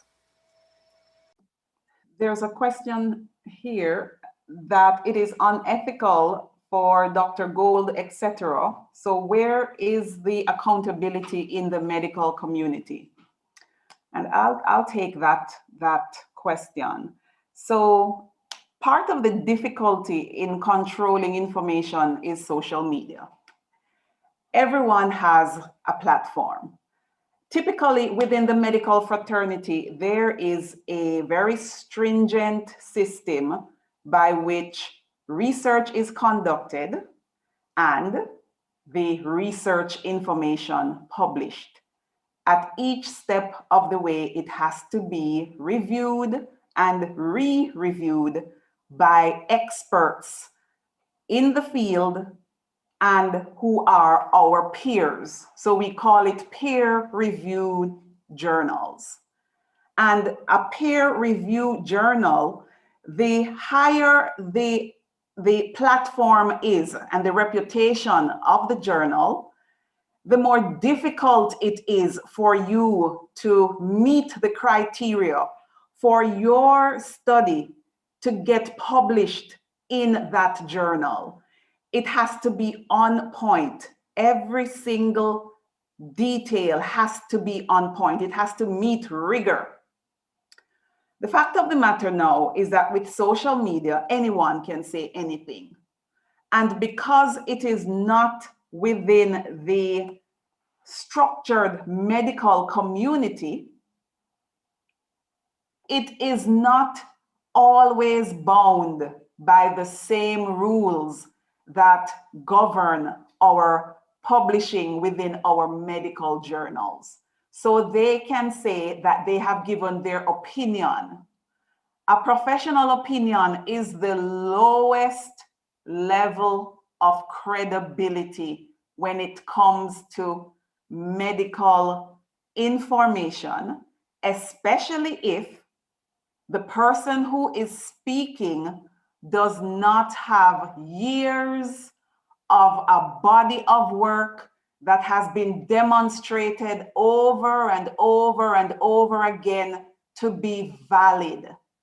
So when Dr. Webley talks about a virus, I'm gonna listen to Dr. Webley because when I look at Dr. Webley's resume, he has shown himself to be consistently valid in his body of work. Among the medical fraternity, we will see a Dr. Gold or any other individual make a comment, and we will know what their body of work is, and so we can disregard. However, unfortunately, the general public does not have that deciphering ability, and it pains my heart. And that is why I have to always say, find internationally recognized facilities, organizations who have proven themselves over and over and over to be reliable in the areas that you want the information in, and find their patient education guidelines on the issues that you want to know. That is my advice to you. Become health literate. And Dr. Webley, not to rain on your parade, but I think more importantly is your reliance on the evidence, right? So your word is important in your experience, but also your reliance on credible information is appreciated, right? It's not just your opinion based on your own work, but you're looking at things that have been studied for years and years and using those as references when we talk about these topics, which is important. Right. I mean, that's one of the, as you said before, Ricky, that's one of the benefits of going through the type of biomedical training that we go through, because, one of the first things you learn to be humble, because you might have developed something in the lab that you thought was so great, and you send it out for peer review and it gets really slammed when it comes back, and you have to go back and do your work and redo some experiments and stuff. So over that time, you learn how to be very careful and thoughtful in not just how you do things, but the way you say things, right? So even if I see something and I know that 100% every single time I did it in the lab, it worked, I go out and in the journal, I don't say, oh, this thing really works. I say, all of the evidence suggests or strongly suggests that this works. So this is when a scientist say the evidence strongly suggests, it means there is no doubt that it works, but that's the speak. Somebody else posted in the chat about ivermectin. Ivermectin has been looked at, but even the CDC recommends that ivermectin not be used for treatment of COVID-19. Ivermectin is a anti-parasitic drug. It has been around for a long time. It does its job very effectively, but ivermectin has shown no efficacy in treating COVID-19. And why should it? I mean, there's different things. A parasite is different from a virus. The pathway that you're blocking in a parasite is very different from the pathway that you're trying to block in a virus. And again, a person might come and have a one-off and say, oh, I know somebody who took hydrochloroquine when they had COVID-19 and they got over the disease. But you see, that's why you need case control studies. How do you know that it was hydrochloroquine or ivermectin or your grandmother's concoction of bitterwood and cerasee? How do you know that? You didn't test anybody else. How do you know it wasn't the cup of water that you drank this morning? Or that burger that you had at lunchtime because you just didn't have anything else to eat. How do you know that? You don't know. And that is why we do these trials that have, a power analysis to go along with it. So you have enough people in there, you have enough controls versus tests in the group, and you can definitively say that this thing worked. But then you even have to go further, because something that works on me might not work on you. And you have to know which segment of the population to exclude from the treatment. And people are just being frivolous in saying this works and you should try it, that thing works and you should try it. And they're going to cause serious harm to people in doing that, because you haven't done a trial. How do you know if you should exclude pregnant women or children? How do you know if you should exclude somebody with an underlying heart disease condition or diabetes from your testing and from your treatment? The trials must be done. Yeah, and even within doing trials, the researchers will tell you we have to have an appropriate sample size. We have to control for variances within the population. We have to observe the effects for a period of time.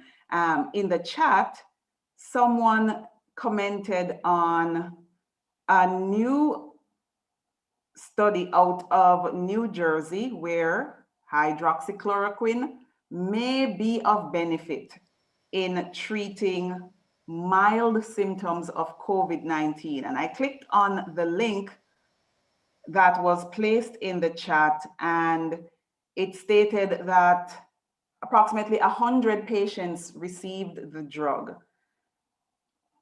Have you heard of that trial?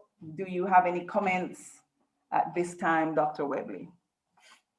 Yeah, I saw when that came out, and again, it has no indication. In fact, even the authors say that they're not recommending it for treatment of COVID, because again, the only place where they thought they saw something and they couldn't confirm it was in people with mild disease. People with mild disease don't even end up going to the hospital.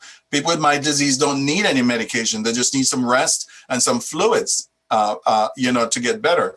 So again, you have to look at these things carefully. The media that publish these things, like the Washington Examiner that published this article, are irresponsible because they give these titles, and then you have to read all the way down to 3/4 of the article to see where it has this disclaimer that it says it really doesn't work. It's unfortunate that this is where this is done, and that is why one has to be thoughtful in taking information from a place where it goes against all of the other expert advice that one has seen.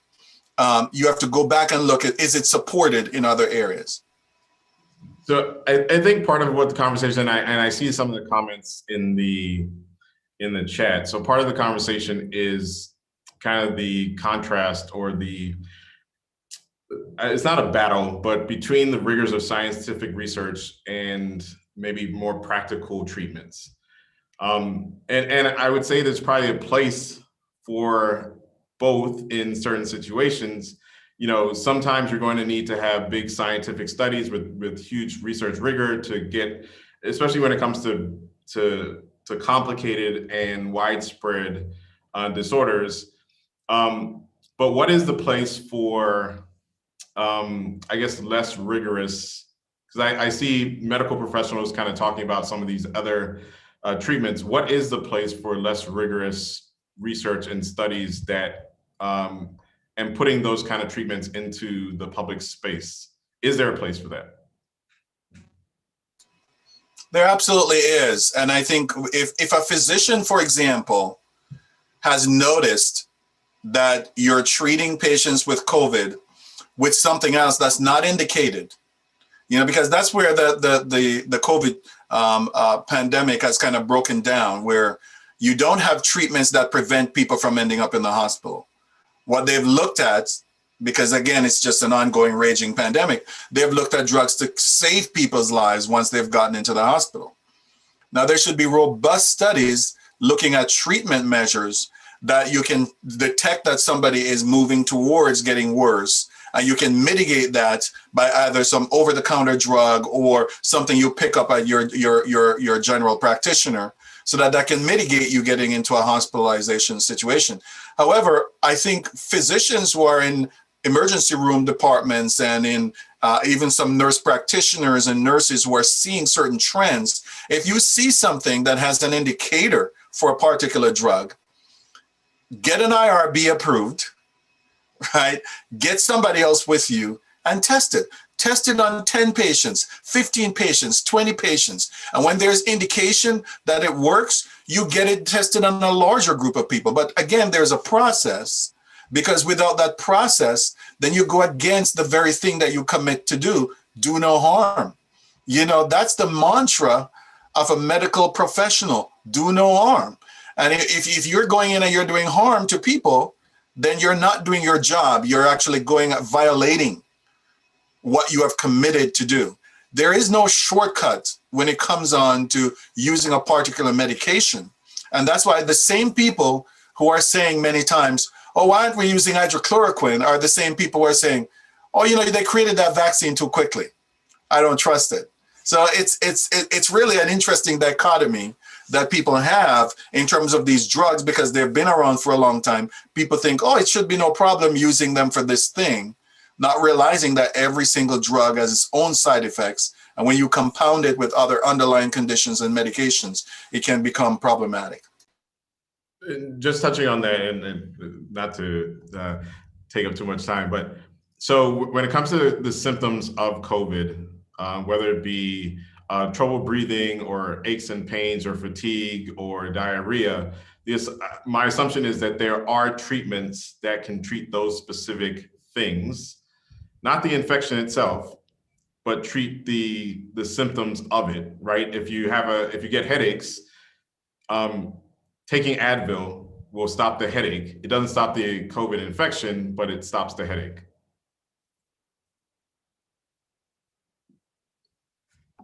You know, there are people who do yoga while they're getting chemotherapy and do acupuncture, and they feel whole better, and they don't lose their hair through the process of doing chemotherapy. It doesn't mean that you don't get the chemotherapy. Your target is still treating the cancer. So alternative treatment is different from additional treatment, right? You can have added therapy for certain things, but then you really do need to go treat the underlying condition, because you might be there. So let's say, for example, you're throwing an ivermectin or hydrochloroquine with a severely ill patient. That patient's condition, based on the data, will continue to get worse, because those are not things that have been proven to make an impact on the disease. So if you're relying solely on those things to mitigate the condition, that person possibly could die while you're trying something that has not been proven to stop the virus in its track. Because at that stage, when somebody's that sick, what you want to do is that you want to stop the virus from replicating. You want to lower the inflammation. And a lot of these things just don't do that with COVID-19. It's just a different type of virus. Thanks, Dr. Webley. I suspect that the conversation will continue about all the trials that are happening currently for ivermectin and hydrochloroquine. There is also a comment on why is every treatment that is proven to be successful being discredited by mass media and big pharma?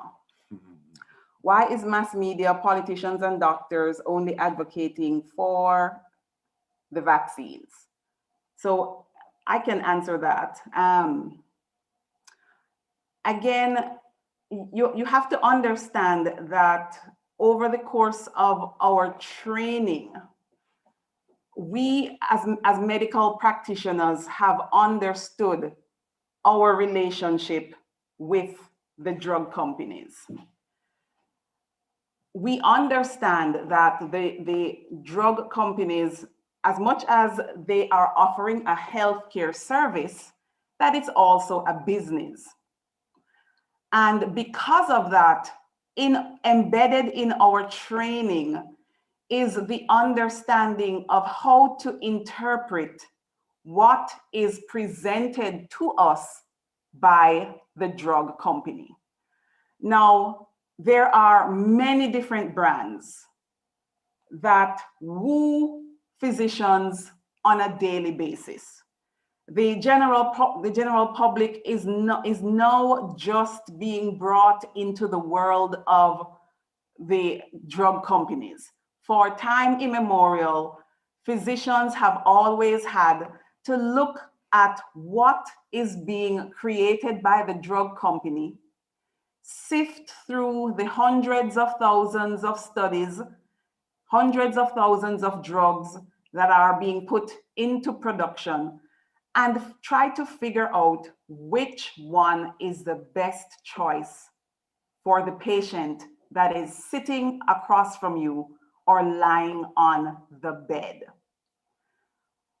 As clinicians, we are bound by certain rules of interpreting that data. We understand, of course, that drug companies are trying to make money. It's a business and it's a multi-billion-dollar industry. But the average physician still wants to do what is best for the patient, no matter what the drug company message is. And again, the general population is now involved in the dynamics of what we have recognized for decades, that we have to sift through the information.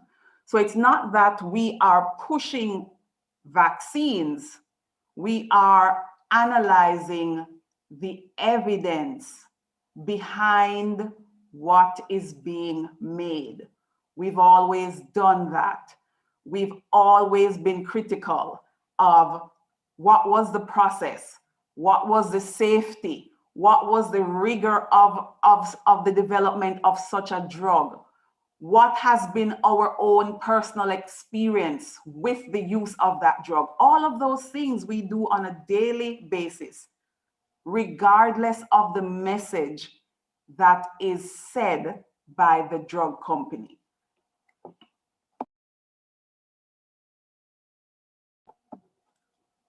Thank you, Dr. G. We're looking at the questions. I think we're winding down because now we're not seeing the major concerns. But as we head towards our closing point, I'd like for each of our presenters to kind of give just a closing narrative to help the average Joe on the street like myself step away, being able to have a conversation that helps others in our families, in our community, in the world. What are some of the key points in terms of how to approach the data, how to approach the message, how to share the message that helps everyone? I want to thank you again for having me. Thank you for having a conversation about this. You know, we're living in challenging times. This pandemic has affected people in remarkable ways. It has destroyed families. 2-point-something million people worldwide have lost loved ones that they'll never see again and interact with. So this is nothing to play around with. At the same time, we're living on an information highway, and stuff is just coming at us from all different sides. The good news is that there are decent scientists and public health people who every day go on the television, post on the internet about what the real information is. It is very easy to believe a myth. Somebody says lies make it around the world while the truth is still on the starting block. We have to be thoughtful about where we're getting our information. Be careful about what you're taking as a law. Sometimes it doesn't take very long to go on the internet and search something and find out that it is completely false. The other thing is, if we are ever going to learn, I teach for a living. And so I always walk into a classroom assuming that my students want to learn. And I am the first to drop anything that I had misconceived that I thought was true when the evidence comes to the contrary. I think if we're going to learn, we have to have an open mind. You know, have an inquisitive mind, have a mind that wants to distinguish fact from fiction. But we have to be information literate starting now. We can't just take everything and every little video from somebody who doesn't even put their name to it and say that that is truth. What it should do is that it should make you want to ask more questions. And hopefully that will get you to the truth, where you can make the right decision about whether or not to take a vaccine or any other medication for you or your family. You should never be bullied into taking a vaccine. I believe that no government should force its citizens to take a vaccine. Cancer patients can refuse chemotherapy and radiation therapy. You know, there is this ability to objectively, if you have the cognitive ability, to objectively make a decision about your own health.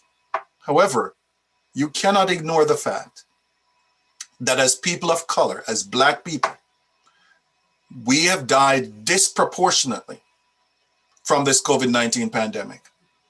It has killed African-American men at a disproportionate rate, and it will continue to do so. Some of the very underlying conditions that are problematic with COVID-19 are more prevalent in our race and our population than it is anywhere else.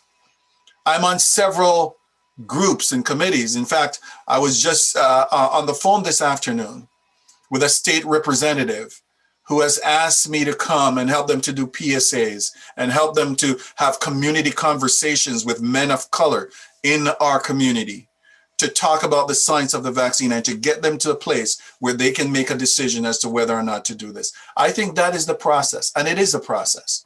But what you should never do is to reach the point where you close your mind to learning, because that will stop you dead in your tracks, and you'll never get to the place where you have the right set of information to weigh evenly and make a decision.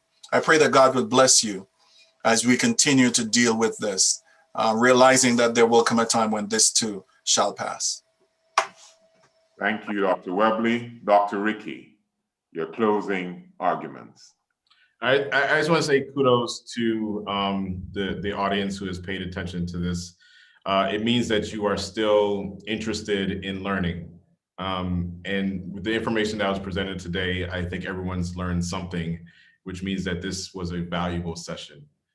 Dr. Webley, thank you so much for the slides, the visual representation, and the verbal, which is, touches various people's learning styles, which was important. So with that, I just want to say thank you both to those who sat on this panel and those who sat in the audience and listened and wrote questions. All questions are important, even whether we agree or disagree, at least we're having the conversation, which is important. Thank you so much, Dr. Ricky. Dr. G, your final words before we head off. My final words. So just take a moment to gain information concerning your health from reputable sources. As Dr. Webley said, just pause for a moment and try to figure out whether or not what you are hearing is plausible. If you have a question in your mind, you must have a trustworthy healthcare personnel, your local nurse, your local physician whom you can reach out to. If not, please go to reputable sites, World Health Organization, Pan American Health Organization, the CDC, the NIH, reputable sites, and look through their public education information. I hope that you will all stay safe, wear your masks, social distance, and if you have any concerns about the vaccine after tonight, find us. We will continue the conversation outside of the Zoom. Thank you all for joining in. So thank you all for stopping in. In case you need prayer and you're in Bermuda and you're not sure about what to do, we have a local number. It's 621-1006. That's 621-1006. We have people on standby 24/7 to pray with you if you want to make a decision guided by prayer. If you're overseas and you need to reach out for prayer as well, the number is 347-518-1006. That's 347-518-1006. So I want to thank you all for spending the greater part of your evening with us. It was wonderful, a nice exchange. I enjoy the fact that we're trying to change a narrative in the community. None of this is by force. We just want to have active discussions that will help us get a more informed position so we can make decisions that protect ourselves, our families, and our community. Thank you, Dr. Webley. Thank you, Dr. Ricky. Thank you, Dr. Gale. Have a wonderful evening, everyone. Have an amazing weekend. Keep safe, sanitize, wear your mask, socially distance, and just have an amazing journey.